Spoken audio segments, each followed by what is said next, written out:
Today, another woke retailer seemingly wants to truly offend all of their dwindling customers. But why? Hi, good morning, Neil Sean here in the heart of London. I hope you're keeping well this morning. And as ever, we have news of a retailer that seemingly has a say, despite dwindling sales, staff upheaval, and of course the lack of footfall that we're always being told about for the online battle for retail sales, now has a rather unique plan, apparently, to make sure we all know what we're going to do once we decide, if ever, to reshop in their stores. But what is it? Marks and Spencer's have decided that when we enter their stores, let's not bother too much about the expensive tags now on all of their clothes. In fact, even more so, the fact that you can't actually buy a suit now without being charged for a bag to take away that suit. And it's interesting, isn't it, when you spend £400 to £500 in that store, or even say £99 on a very expensive jumper, they refuse to give you a bag unless you pay for it. Ludicrous service. It's nothing to do with green, they're just basically making more money. Madness. But now they've decided that all staff are going to be addressed with brand new badges. Nothing wrong with that if you could find a member of staff. I don't know about you, but when I go in these stores I can very rarely find anybody to direct me into the line for the broccoli or indeed socks. But now they've decided that all these badges will have names with pronouns on.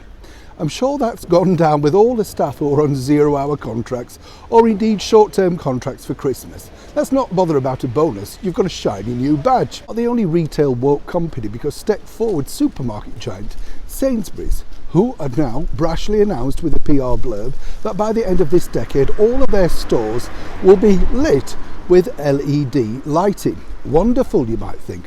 Oh yes, of course it is, but you're paying. They get all the glory while they just up the prices when they decide to go green or whatever they fancy doing to make sure that they get into the climate change tick box. Back to Marks and Spencer's though. Have you noticed this other little trick that they recently did? They very grandly announced that they were celebrating Black History Month. Nothing wrong with that, very worthy cause, really interested in fact. But they're claiming on their poster that they're going to be donating an X amount of money for every shopper that goes into the store. Yes. Interestingly though, that shopper is your money, not Marks and Spencer's donating that money, but you every time you shop. This is where retail becomes really political, because you go in there, say for your Brussels sprouts or a quick sandwich, and suddenly you're in this politics minefield. Who has to be part of that? Not you. Were you consulted on this? Absolutely not. But this is the way we're now being pushed into sort of liberal politics, shall we say. Now, what I find strange about this particular situation is you were never consulted, you were just told that this is the way it's going to be. What I do find really sad for a lot of these stores is they come with a lot of unique history, particularly Marks and Spencer's, that started over 100 years ago. But the woke management at the top seem determined to ruin a once wonderful brand.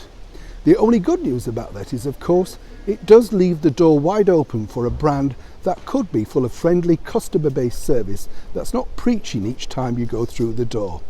As ever though, I'm always intrigued to know what you think of this latest political woke move by all these retail giants that seem determined to make shopping even more difficult.